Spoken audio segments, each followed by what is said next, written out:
Amém, queridos. Boa tarde a todos. Graça e paz de Jesus. Muito bom estar com vocês mais uma vez. Como disse o pastor Raimundo Nonato, não foi uma agenda nossa, mas foi uma agenda de Deus. E é sempre muito bom estar entre amigos. É o que eu sinto todas as vezes que eu venho na Nova Aliança, que eu reencontro o pastor Raimundo Nonato, pastora Jesus, pastor Ricardo Massai e os muitos amigos, Ricardo Seidel, os muitos amigos que eu tenho aqui nesta igreja. E eu tenho uma palavra para compartilhar com vocês, que eu oro para que ela gere em você até mais do que ela gerou em mim. E ela de fato gerou mudanças na minha vida. Eu costumo dizer que todo pregador, ele é como um cozinheiro. O cozinheiro, ele não pode ficar servindo a comida para os outros sem provar a comida que ele está servindo. Então, tudo que eu vou falar aqui para vocês é algo que Deus tem tratado o meu coração, me confrontado muito, muito. Não pense você que eu tô distante do que a gente vai propor aqui. Pelo contrário, estamos todos juntos, na mesma caminhada. Mas eu quero orar com vocês. Eu quero que você feche seus olhos, curve sua cabeça e vamos orar. Espírito Santo, muito obrigado pelo privilégio, pela oportunidade de ser canal, de ser instrumento. E é exatamente isso. Eu sei quem eu sou. Eu sou um canal. Eu sei quem tu és. Tu és a fonte. De ti vem toda a sabedoria, todo o conhecimento, toda a unção, todo o poder. E eu não tenho coragem, Senhor, de subir nesse púlpito sustentado no que eu sei. Vivi o suficiente para saber que isto é fracasso. Portanto, eu me humilho, me submeto à unção do Teu Espírito Santo e peço também que essa mesma unção faça com que os meus irmãos possam entender. Eu, para pregar, preciso do Teu Espírito e eles, para entenderem, precisam também do Teu Espírito Santo. Nos ajuda e que essa palavra gere mudanças, transformações em nós, para a glória do Teu nome. Você pode dizer amém? Dê um forte aplauso a Jesus essa tarde. Amém, glória a Deus. Pega a sua Bíblia em Gênesis capítulo 28, nós iremos ler dois textos, os dois estão no livro de Gênesis. O primeiro texto é Gênesis 28, verso 19, e o segundo texto é Gênesis 32, verso 30. Primeiro vamos ler Gênesis 28, verso 19. Diz assim a palavra de Deus: e ao lugar, cidade que antes se chamava Luz, deu o nome de Betel. Diga comigo, Betel. Vamos agora para o capítulo 32, o verso 30.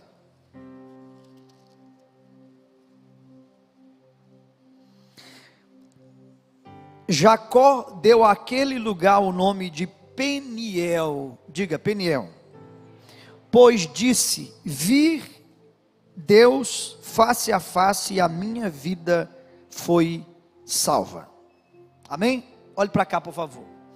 Eu sei que você sabe que esses dois textos falam de um homem chamado Jacó. Quem foi Jacó? Jacó foi o filho de Isaac e neto de Abraão. Portanto, era alguém que tinha na sua, como herança, homens de Deus, aliançados com Deus. Mas tem uma coisa que não pode ser transferida. Você não pode transferir sua experiência. Ninguém pode ter uma experiência na cruz pelo outro. Só Cristo pode fazer isso. Você não pode transferir sua experiência com Deus. E Jacó, apesar de ser filho e neto de dois patriarcas, ele ainda não tinha tido uma experiência com Deus. Os dois textos que eu li falam dessas experiências que ele teve. E a primeira experiência foi em um lugar chamado Betel. A segunda experiência foi em um lugar chamado Peniel. E essas duas experiências falam de dois níveis de espiritualidade. Qual é o objetivo dessa pregação? É que no final dela nós possamos refletir e descobrir em qual nível nós estamos. E eu sei que você já sabe que o nível de Peniel é um nível mais profundo de espiritualidade. Mas deixa eu te explicar o que significa Betel. A palavra Betel significa casa de Deus. O sufixo El é Deus. Toda expressão que você encontrar, por exemplo, Emanuel, El Shaddai, El Elyon, o sufixo El é Deus. Então, Betel significa casa de Deus. E Peniel? Muita gente diz que Peniel significa via a Deus face a face. Não, não é esse o significado. Jacó deu esse nome de Betel porque em Betel ele teve uma experiência. Mas literalmente, semanticamente, a palavra Peniel significa face de Deus. É isso, face de Deus. Então nós temos dois níveis aqui. Nós temos o nível da casa e o nível da face. Eu quero que você, com muita educação, pergunte para quem está ao seu lado, em qual nível você se encontra. Não responda, porque eu vou voltar a fazer essa pergunta no final. No final. Qual é o nível que nós nos encontramos? E eu quero fazer 3 considerações para que nos ajude a descobrir em qual nível nós estamos. A primeira consideração está no capítulo 28. Capítulo 28, e eu quero que você deixe aí a sua Bíblia marcada em Gênesis, porque nós iremos percorrer alguns versículos. Gênesis 28, versículo 16. Olha que interessante. Diz assim: quando Jacó despertou do sono, disse: na verdade, o Senhor está neste lugar. Que lugar? Olha aqui para mim, que lugar? Peniel ou Betel? Betel. O Senhor está neste lugar. Agora olha o que ele vai dizer. E eu não sabia. Primeira lição que eu quero compartilhar com vocês é que é possível estar na casa e desconhecer a face. É possível alguém estar dentro da casa de Deus e ficar por muito tempo na casa de Deus e desconhecer a face de Deus. Logo, o que define o meu nível de espiritualidade não é o meu tempo de casa, mas o meu relacionamento com a face de Deus. E eu sou pastor, vejo esta realidade constantemente. Pessoas que chegaram na igreja que eu sou pastor há 10 anos, estão há 10 anos na casa. 10 anos na casa. Outros chegam em um ano, eles decidem ir para a face de Deus. E eles começam a viver, pastor, experiências incríveis. Por quê? Porque o que vai definir o meu nível de espiritualidade não é o meu tempo de casa, mas é a minha relação, é a minha fome para com a face de Deus. Tem um texto na Bíblia que eu acho ele muito forte, muito confrontante. 1 Samuel capítulo 3, versículo 1, diz assim: o jovem Samuel servia ao Senhor. O que significa essa palavra serviço? Serviço é a palavra diaconia, ou ministério. Então, transliterando, o texto está dizendo assim: Samuel tinha um ministério. O que é um ministério? É um serviço na casa. Quantos aqui têm um serviço, trabalham aqui na obra de Deus? Levanta a mão. Pronto, você tem um ministério. Samuel também tinha um ministério. O que é muito confrontante é o versículo 7 do mesmo capítulo. Agora olha o versículo 7. O versículo 7 diz assim: porém, Samuel ainda não conhecia o Senhor. Então, além de ser possível estar na casa e desconhecer a face, é possível servir a casa e desconhecer a face.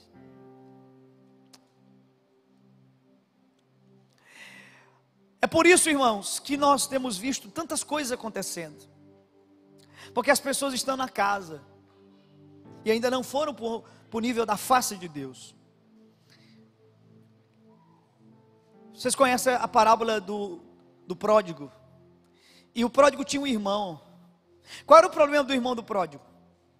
Ele frequentava os bares? Ele frequentava os prostíbulos?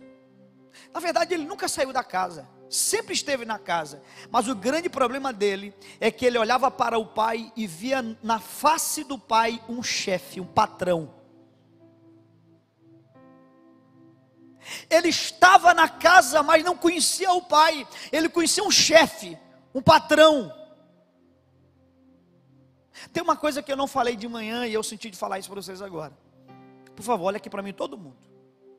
Eu quero que vocês imaginem que Deus, metafisicamente, se Deus aparecesse na tua frente assim, ó, Deus apareceu. E você tem a oportunidade de pedir algo para Deus. O que você pediria em primeiro lugar? Você pediria pão? Ou você pediria perdão? O que você pediria em primeiro lugar? Eu vou explicar melhor. De novo.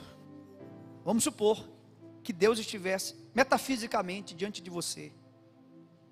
E você tem a oportunidade de fazer um pedido para Deus. Você pediria em primeiro lugar pão ou perdão? Quem pediria perdão, levanta a mão. O curioso é que Jesus ensina o contrário. Na oração do Pai Nosso ele ensina o contrário. Pai nosso que estás no céu, santificado seja o teu nome. Venha a nós o teu reino, seja feita a tua vontade, assim na terra como no céu. O pão nosso de cada dia nos dá hoje. Perdoa as nossas dívidas, assim como nós temos perdoado os nossos devedores. Por que Jesus está nos ensinando a pedir pão primeiro? Porque qual é o pai que vai negar pão pelo erro do filho? O que Jesus está dizendo é o seguinte: vocês precisam olhar para Deus e não ver na face de Deus um juiz. Vocês precisam olhar para Deus e ver na face de Deus um pai. Ele é pai, gente. Existe uma coisa que Deus não pode ouvir dos anjos. Os anjos, eles são mais santos do que nós. Não tenho dúvida disso. E diz a Bíblia em Isaías capítulo 6 que existem serafins, seres angelicais em torno do trono de Deus, e eles estão dizendo o quê? Santo, santo, santo é o Senhor Deus dos exércitos. Mas tem uma coisa que os anjos não podem dizer, tem uma coisa que Deus só pode ouvir de nós, sabe o quê? Pai. O anjo pode chamar Deus de santo, mas ele não pode chamar Deus de pai, pastor. Nós podemos chamar Deus de pai, que privilégio, hein? Como os anjos gostariam de chamar Deus de pai. Eu posso, você pode. Interessante que o único momento na Bíblia em que Jesus chamou Deus de Deus foi quando ele estava tomado pelos nossos pecados na cruz, e ele disse: Deus meu, por que me desamparaste? Você não vai ver em outra passagem Jesus chamando Deus de Deus, ele chamava Deus de Pai. Portanto, eu quero dizer a vocês que é possível sim, nós estarmos aqui na casa de Deus por anos e dizer o que Jacó disse: eu não sabia, eu não conhecia ele. É possível nós estarmos na casa, trabalharmos na casa, termos ministério na casa, servirmos a casa e desconhecermos a face do Pai como Samuel. Essa é a primeira lição que eu quero compartilhar. A segunda lição que eu quero compartilhar com vocês está no capítulo 33, versículo 4. Por favor, pegue a sua Bíblia aí. Capítulo 33, versículo 4.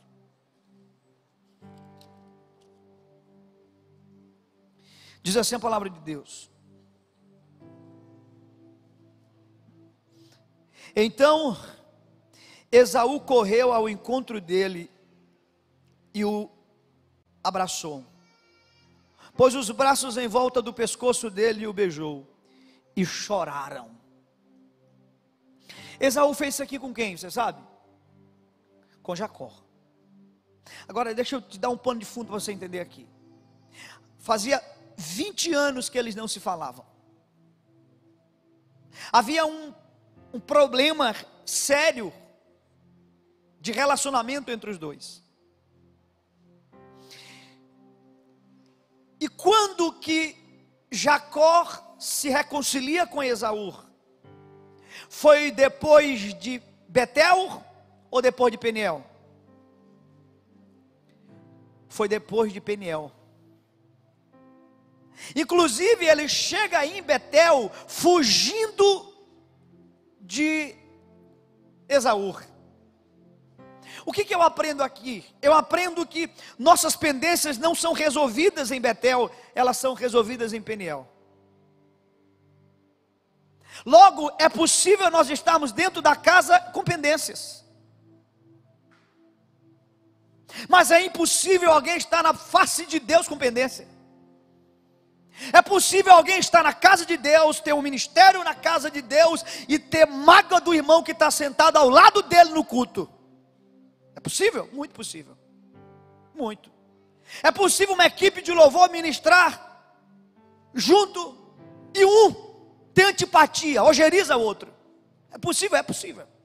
Agora é impossível descer para a face de Deus e continuar com essas pendências.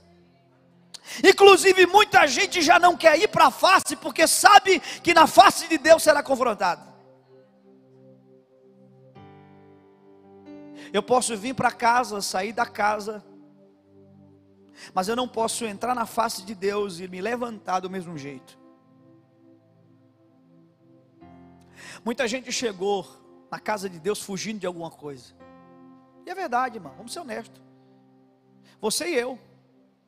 Um estava fugindo de um problema emocional, um problema conjugal, um problema financeiro, um problema existencial, e você fugindo de alguma coisa chegou aqui. A razão pela qual a gente chegou são as mais adversas, as mais diversas, as mais diversas. Mas a razão pela qual a gente fica é só uma, é a face de Deus. Alguém só permanece por causa da face, e permanece santo por causa da face de Deus. Você pode ficar a vida inteira, meu irmão, dentro da casa com o coração preso, ó, cheio de pus. E aí eu quero fazer só um ponto aqui e falar do livro Ego Transformado. Gente, esse livro mexeu tanto comigo. Eu tenho dito que esse livro é um bisturi para arrancar pus do coração de crente. Se você não quiser ser confrontado, não leia o livro. Se você tem alguém preso no coração, não leia. Você vai pedir perdão. Ah, pastor, porque o senhor não sabe o que a pessoa fez contra mim. Aí que você vai pedir perdão. Porque no livro Tim Keller vai dizer que se eu me ofendir, é porque eu sou orgulhoso. Me faltou humildade. Porque humilde não é aquele que pensa menos de si, mas é aquele que pensa menos em si. E se eu me ofendi, é porque o meu nível de orgulho está maior do que o meu nível de humildade. Segura essa aí, irmão. Deixa eu te contar uma coisa, mas eu tenho certeza que essas coisas não acontecem aqui no sul do Maranhão. São as coisas que acontecem lá para a Baixada, as coisas assim, complicadas. Eu só estou falando aqui a critério de informação, se você um dia encontrar alguém de outra cidade, você dá um testemunho desse, mas não tem nada a ver com nada aqui, só escute. Eu preguei essa mensagem na igreja que eu sou pastor, e nós estamos dentro de uma série muito profunda, Deus está mexendo com a gente por dentro. Começando pelo meu coração como pastor, vou já te dar um testemunho sobre isso. E eu preguei essa mensagem depois do culto. Um líder da minha equipe principal, escuta essa aí, Ricardo Seidel. Um líder da minha equipe principal procurou um outro líder da equipe e disse assim: eu quero te pedir perdão. E aí o irmão disse: mas por que você nunca me ofendeu? Ele disse: você que pensa, o teu crescimento me ofendeu. A maneira como você tem crescido me ofendeu demais. Eu fico ofendido, machucado. Inclusive eu quero te dizer uma coisa. Você lembra quando você caiu alguns anos atrás? Ele disse: claro que eu lembro. Ele disse: pois é, eu celebrei a tua queda. Claro, eu não deixei ninguém perceber, eu até jejuei por ti. Mas o pus estava lá dentro, ó, puzinho. Dentro de mim eu... menos um na fila, estava ocupando meu lugar. E você pode dizer, mas meu Deus, que coisa horrível, irmão. Horrível é o que a gente pensa. Ele teve coragem de expor, ser tratado. Passei a respeitar muito mais aquele rapaz, porque ele abriu o coração dele. Nossas pendências nunca são resolvidas na casa. Nossas pendências são resolvidas na face de Deus. É na face de Deus que a gente vai descobrindo como é que nós estamos, o que precisa ser mudado, o que tem que ser transformado nas nossas vidas. Como disse, é impossível estar na face e permanecer com o coração ferido. Eu tenho muito cuidado de falar essas coisas. Tivemos recentemente o caso da Flor de Lis. E eu peço muito a Deus que seja tudo mentira. Eu ainda, assim, enquanto tiver 0,000 de possibilidade de ser mentira, eu estou pedindo a Deus que tudo seja mentira, e que amanhã apareça um fato dizendo que não é. Mas ao que tudo está sinalizando, irmãos. Mas você sabia que isso é a ponta de um iceberg? Agora, como que alguém consegue estar num púlpito, falando em línguas, ministrando e articulando uma coisa tão terrível como essa? Nós precisamos urgentemente pegar os que estão na casa e levar para a face de Deus. Porque quando a gente pede para Deus avivamento, o avivamento só vai ser protagonizado por gente que está na face de Deus. Segundo a Crônica 7,14, se o meu povo que se chama pelo meu nome se humilhar e orar e buscar o quê? Minha face. É face. E se converter dos seus maus caminhos, então eu ouvirei dos céus, perdoarei os seus pecados e sararei a sua terra. Meu Deus. Deixa eu te dizer uma coisa. Não fuja da face do Pai. Porque se você fugir da face do Pai, você não vai escapar da face de Deus no juízo final. E o problema do juízo é que além de ser juízo é final. O problema é que é isso, não tem mais. O grande problema do juízo final é que além de ser juízo é final. Tenha coragem de enfrentar a face do Pai, porque se você não enfrentar a face do Pai, você não vai escapar da face de Deus. E esse Deus do juízo é juiz. Ele não é pai não, viu, pastor? Lá não. Lá não tem pai, lá é juiz. Por isso que a Bíblia diz em Filipenses 2,5: de sorte que haja em vós o mesmo sentimento que houve em Cristo Jesus, que sendo em forma de Deus, não teve por usurpação ser igual a Deus, mas a si mesmo se esvaziou, tomando a forma de servo, e fazendo-se semelhante aos homens, e achado na forma de homem, humilhou-se a si mesmo, até a morte de cruz. Mas pelo que Deus o exaltou soberanamente, e lhe deu um nome que é sobre todos os nomes, para que ao nome de Jesus se dobre todo o joelho, e toda a língua confesse o seu nome para a glória de Deus Pai. Eu prefiro passar, eu ponho isso em aspas, a vergonha de ser confrontado agora pela face do meu Pai, do que eu ter que enfrentar a face de um Deus que é juiz.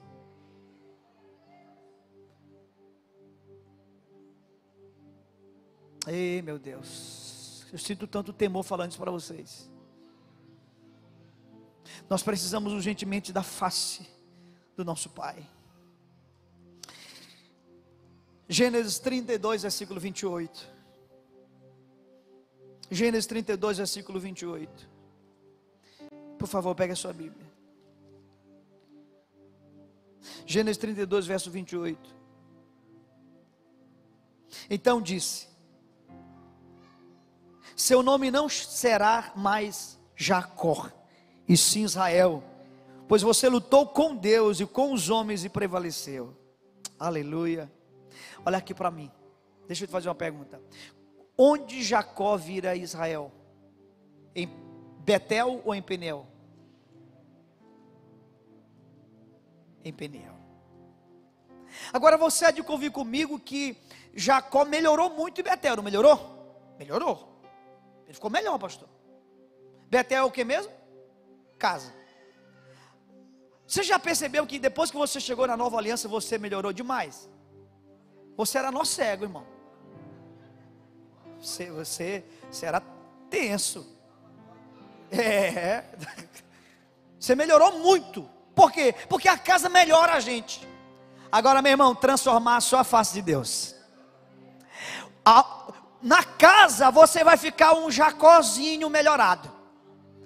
Agora Jacó morre para Israel nascer. É na face de Deus, é na face do Pai. Nós somos melhorados na casa, mas nós somos transformados na face do Pai. O que você quer? Você quer melhorar? Continua. Fica só na casa, servindo a casa, trabalhando na casa.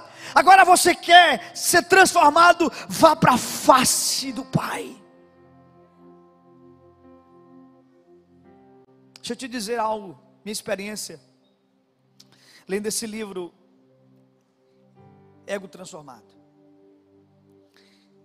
Deus me confrontou muito lendo esse livro. E aí eu vou pausar um pouco a história de Jacó e vou lembrar você da história de Moisés. Você lembra quando Moisés pega uma vara e Moisés joga aquela vara no chão? No que foi que essa vara se transformou? Numa cobra, numa serpente. Tudo bem, ok. Qual era o símbolo da mitra do faraó? Uma serpente. Qual era o símbolo do Egito? Serpente.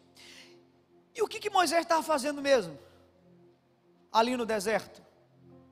Por 40 anos, fugindo do Egito. Por que Deus faz a serpente, a vara virar serpente? E o texto diz que quando a vara vira serpente, Moisés corre, com medo. Medo de quê? Do réptil serpente? Claro que não. Não é do réptil que ele está correndo. Ele está correndo de tudo aquilo que aquela cobra pedagogicamente representava. Seu medo. 40 anos, fugindo com medo de algo. Se você quer andar com Deus, no nível de Deus, não tem jeito, Ele vai confrontar teus medos.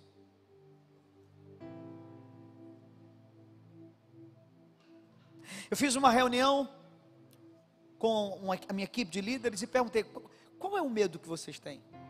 Aí uma pessoa disse assim para a gente, eu tenho muito medo de não ser aceita. Eu disse, você tem medo de não ser aceita? Ela disse, eu tenho. Eu disse, pois Deus vai te colocar num lugar onde você não será aceita. Ela disse, pastor, não diga isso. Eu disse, estou dizendo, é verdade. Não é praga que eu estou jogando não. O que aconteceu? Exatamente isso. Mas por quê? Porque Deus está mandando ela pegar o rabo da serpente. Pega. Pega. Qual é o teu medo?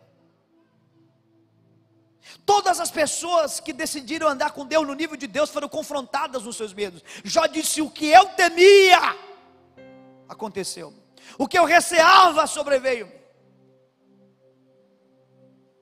Tem gente que tem um medo da reputação. Existe um equilíbrio, é óbvio, em tudo isso. Mas deixa eu te falar. Quando que a reputação vira um ídolo? Quando ela passa a ser a medida para você tomar a decisão. Um exemplo aqui. Jonas. Todo mundo conhece a história de Jonas, né? Jonas capítulo 1, Deus diz para ele ir para Nínive, ele teimosamente vai para Tarsis. E aí tem gente que pensa que ele foi para Tarsis virar beberrão, virar adúltero. Não, irmão. Você não vê isso na Bíblia. A decisão de Jonas é a seguinte: eu quero servir a Deus do meu jeito. Por que tem que ser do jeito de Deus? Eu vou servir do meu, eu não quero ir para lá, mas eu vou continuar servindo a Deus. Só que se você serve a Deus do seu jeito, não é a Deus que você está servindo, é a você. Jonas capítulo 2. A experiência dele no ventre do peixe. Jonas capítulo 3. Ele volta para Nínive, prega a palavra, 120 mil ninivitas se convertem e teve um avivamento. Pronto, terminou a história. O que eu não entendo é por que as pessoas param bem aí. Eu já fiz essa experiência. Pegue essas revistinhas de escola bíblica dominical, pastor. Até de criança. Todo mundo conta a história de Jonas e para aí, como se ela terminasse no capítulo 3. Mas tem um capítulo 4. A história não termina aí não, irmão. Sabe como é que termina a história de Jonas? Termina com Jonas diante de Deus dizendo assim: eu quero morrer. Eu quero morrer, eu estou desgostoso. Estou chateado contigo. Por quê? Porque eu sempre soube que isso ia acontecer. Eu soube que eu viria para cá, eu iria pregar a palavra, o povo ia converter, e aí ia ficar tudo bem para eles, mas todo mundo ia dizer assim: coitado daquele ali, ora, era um grande homem, era um grande profeta, mas um dia deu uma profecia aqui. Porque assim, deixa eu te formar aqui o contexto. Quando um profeta liberava uma palavra e a palavra não se cumpria, acabou sua história. Acabou. A reputação dele, coitado, aquele homem ali, ó, diz que Deus ia destruir a cidade, nunca destruiu. Então, no fundo, qual era o ídolo de Jonas? A reputação. O maravilhoso é que Jonas aparece em Hebreus 11, na galeria dos heróis da fé. A pergunta é: você quer estar na galeria dos heróis da fé, ou você quer estar na popularidade? E se para você agradar a Deus, você tiver que perder sua popularidade?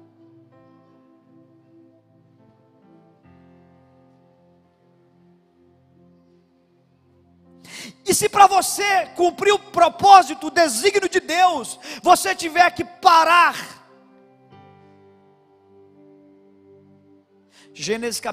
Jonas capítulo 4, a gente tem que pensar, porque não termina no capítulo 3, tem o capítulo 4.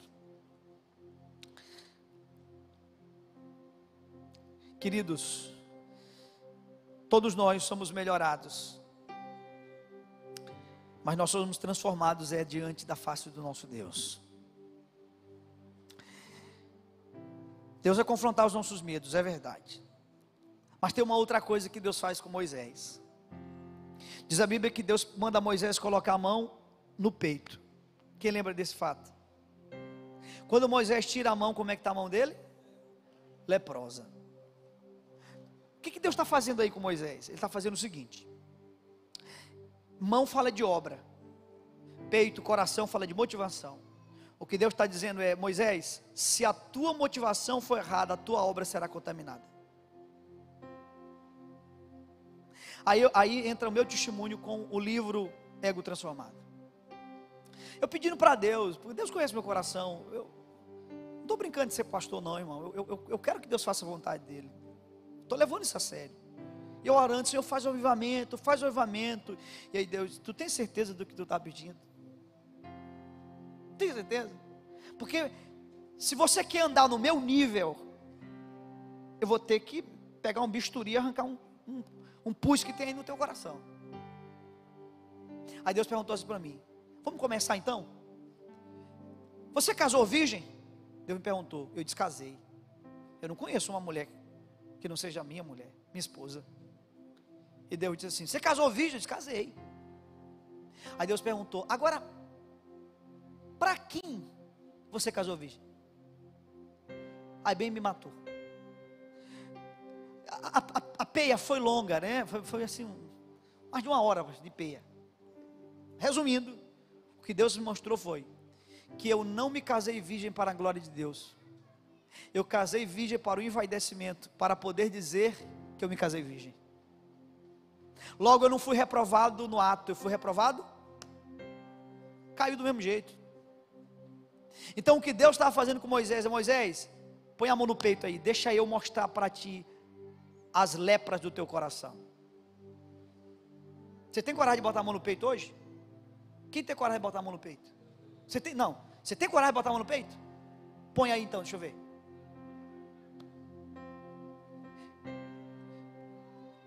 Pergunte para Deus aí, qual é a lepra que está nesse coração. Quando você tirar a sua mão, você vai perceber que toda a obra, ela é contaminada, se a motivação não estiver alinhada. Meu Deus. Ei, irmão, Deus está mexendo com a gente. Eu tenho certeza, se você for em igrejas sérias do Brasil hoje, Tem muita gente falando sobre esse mesmo assunto. Joane não sabia o que eu ia pregar aqui hoje. Joane, terminou o culto, ele disse: Ribinha, eu falei ontem aqui a mesma coisa que você pregou para os jovens da igreja. A palavra que ele deu ontem aqui, ele me disse isso, testemunhou comigo. Sabe por quê? Porque quando a igreja Nova Aliança diz assim: eu quero um avivamento, Deus vai buscar as motivações do nosso coração. Quando o pastor Ribinha lá em Pinheiro diz: eu quero avivamento em Pinheiro, Deus vai então dizer: então, Ribinha, põe a mão no teu peito, deixa eu mostrar as lepras do teu coração. Mas, irmão, vale a pena, porque o que Deus vai fazer através de nós será incrível, será para a glória dEle, para o louvor dEle, amém? Se você quer ser melhorado, permaneça na casa. Se você quer ser transformado, eu te convido, vamos para a face de Deus, vamos todos nós. E aí eu vou ler 2 textos aqui, que eles mostram perfeitamente a reação de quem está na casa e de quem está na face. Gente, a Bíblia é um livro incrível. Gênesis 28, pega aí rapidinho tua Bíblia. Gênesis 28, versículo 20 e 21.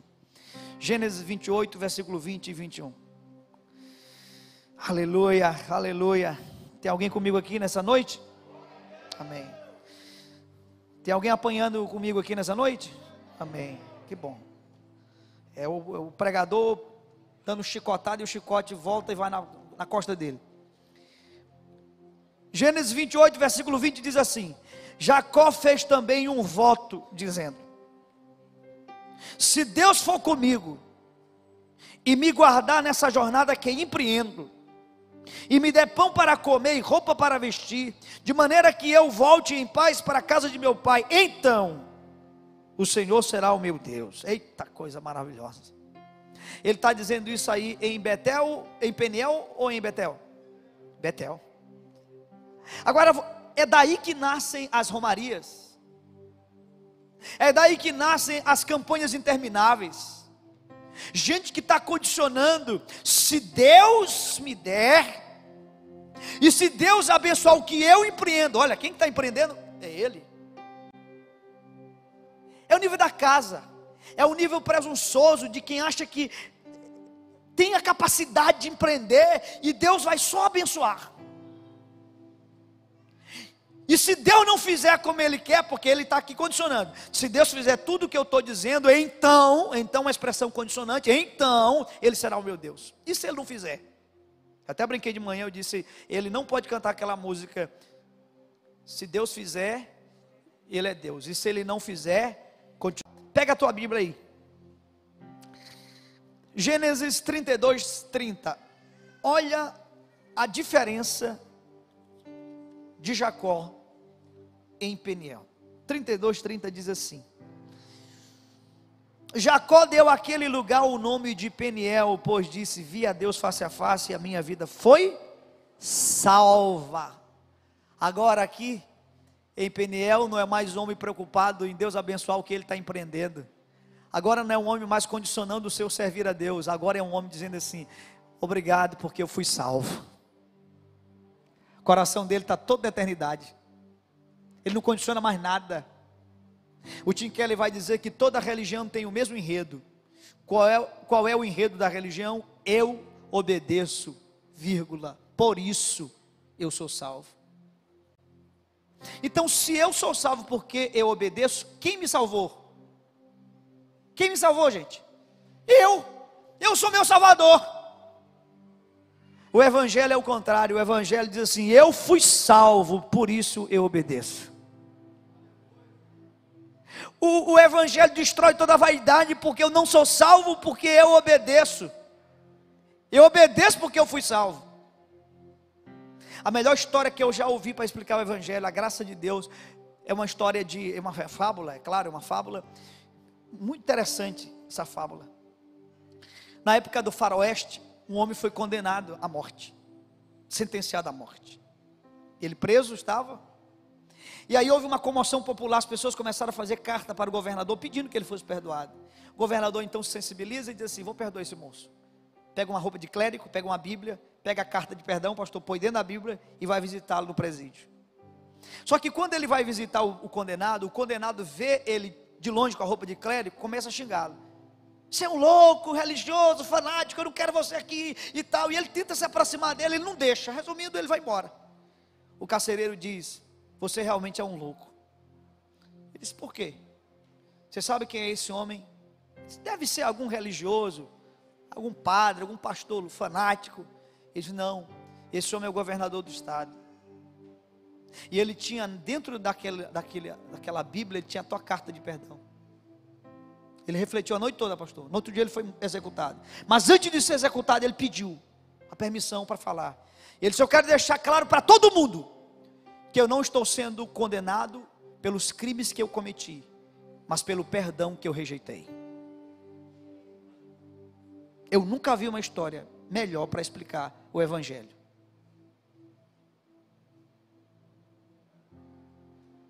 O mais vil pecador não será condenado pelo seu vil pecado. E o mais moral dos homens não será condenado ou salvo pela sua moralidade. Todos nós somos salvos pelo sacrifício perfeito de Jesus Cristo na cruz do Calvário. Tira todo o envaidecimento, toda a glória humana é arrancada.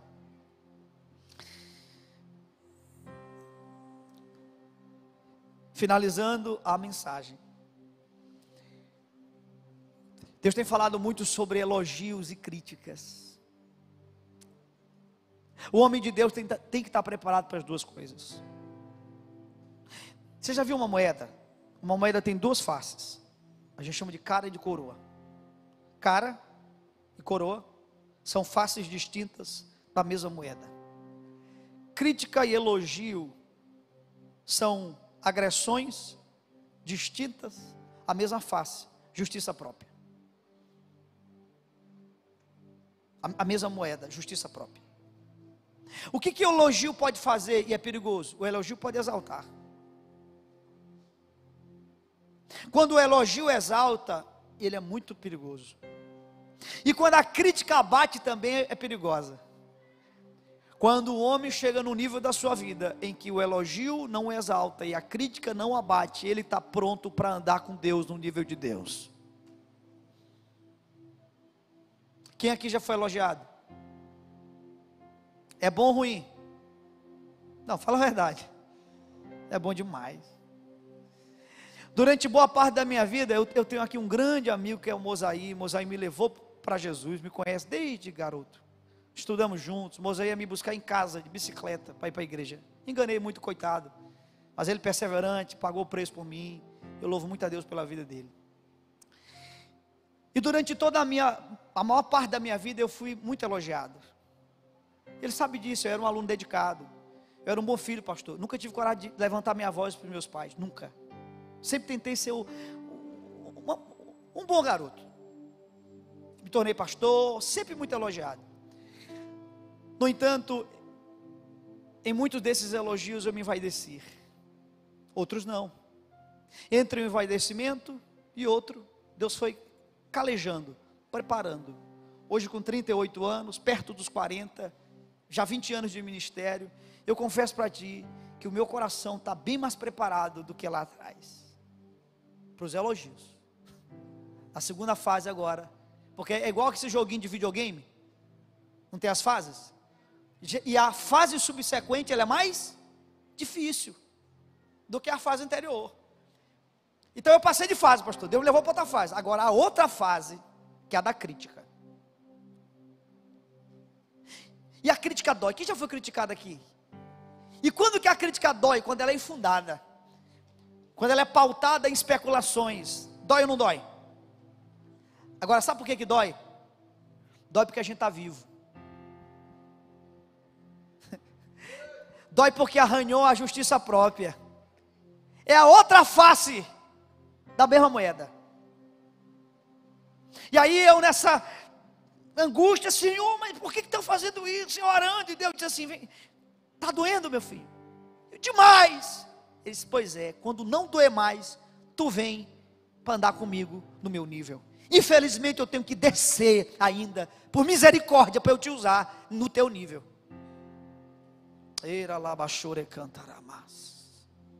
Quando você não for mais afetado, quando o elogio não te exaltar mais, e a crítica não te abater mais, é claro que quando alguém te corrige, você tem que ouvir a correção, mas não é disso que eu estou falando.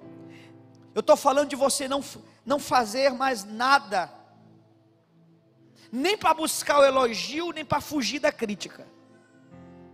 Então, se eu não faço mais as coisas buscando o elogio ou fugindo de uma crítica, por que eu tenho que fazer? Pela única razão que eu deveria fazer: para a glória de Deus. Para a glória de Deus.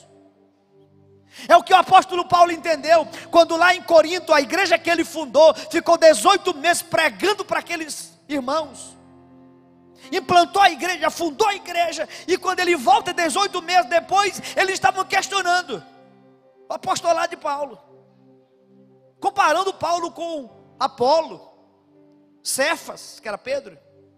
E Paulo diz assim: vocês estão me comparando, né?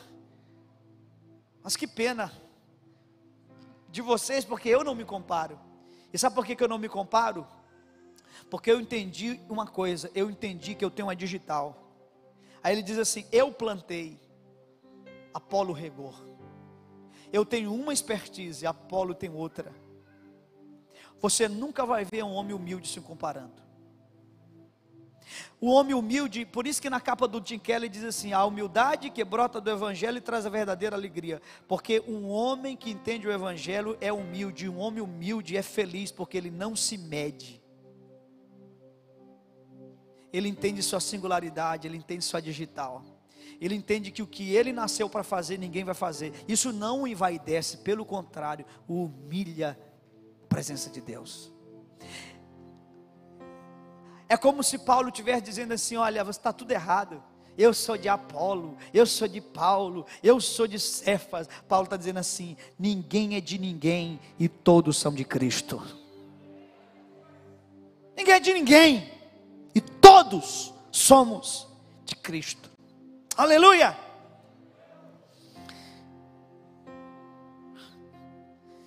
Eu vou te dar um conselho que é do Charles Spurgeon. E é um bom conselho, me ajudou muito. Quando alguém falar mal de você, fique chateado não. Viu, Seida? Quando alguém falar mal de ti, não fica chateado não. Quando alguém falar mal de ti, Mosaí, não fica chateado não. Quando alguém falar mal de mim, não é para eu ficar chateado. Sabe por quê? Porque nós somos piores do que as pessoas imaginam. Irmão, se as pessoas soubessem o que passa nessa tua cabeça, se as pessoas soubessem o que passou nesse coração, ei meu Deus, tenha misericórdia de nós, hein? Sangue de Cristo tem poder. Irmãos, é por graça, é por misericórdia. E o lindo é que quanto mais um homem vai entender o evangelho, mais ele vai entender essas coisas. Quanto mais o homem acha que, mais distante está. É um Paulo que quando entende o evangelho, ele diz assim: eu sou o menor dos apóstolos. Não, eu sou o menor. Só voltando um pouquinho, lá atrás ele diz assim: eu tenho trabalhado mais do que todos os outros. Aí é como se ele tivesse, pastor Nonato, avançado um pouquinho mais. Aí ele entende, ele diz: não, desculpa, na verdade eu sou o menor dos apóstolos. Aí ele anda mais um pouquinho e entende um pouco mais o evangelho. Ele diz: não, na verdade eu nem deveria ser chamado de apóstolo. Aí ele anda mais um pouco e entende mais o evangelho. Ele diz: não, eu descobri que eu sou o mais miserável, sou o pior dos pecadores.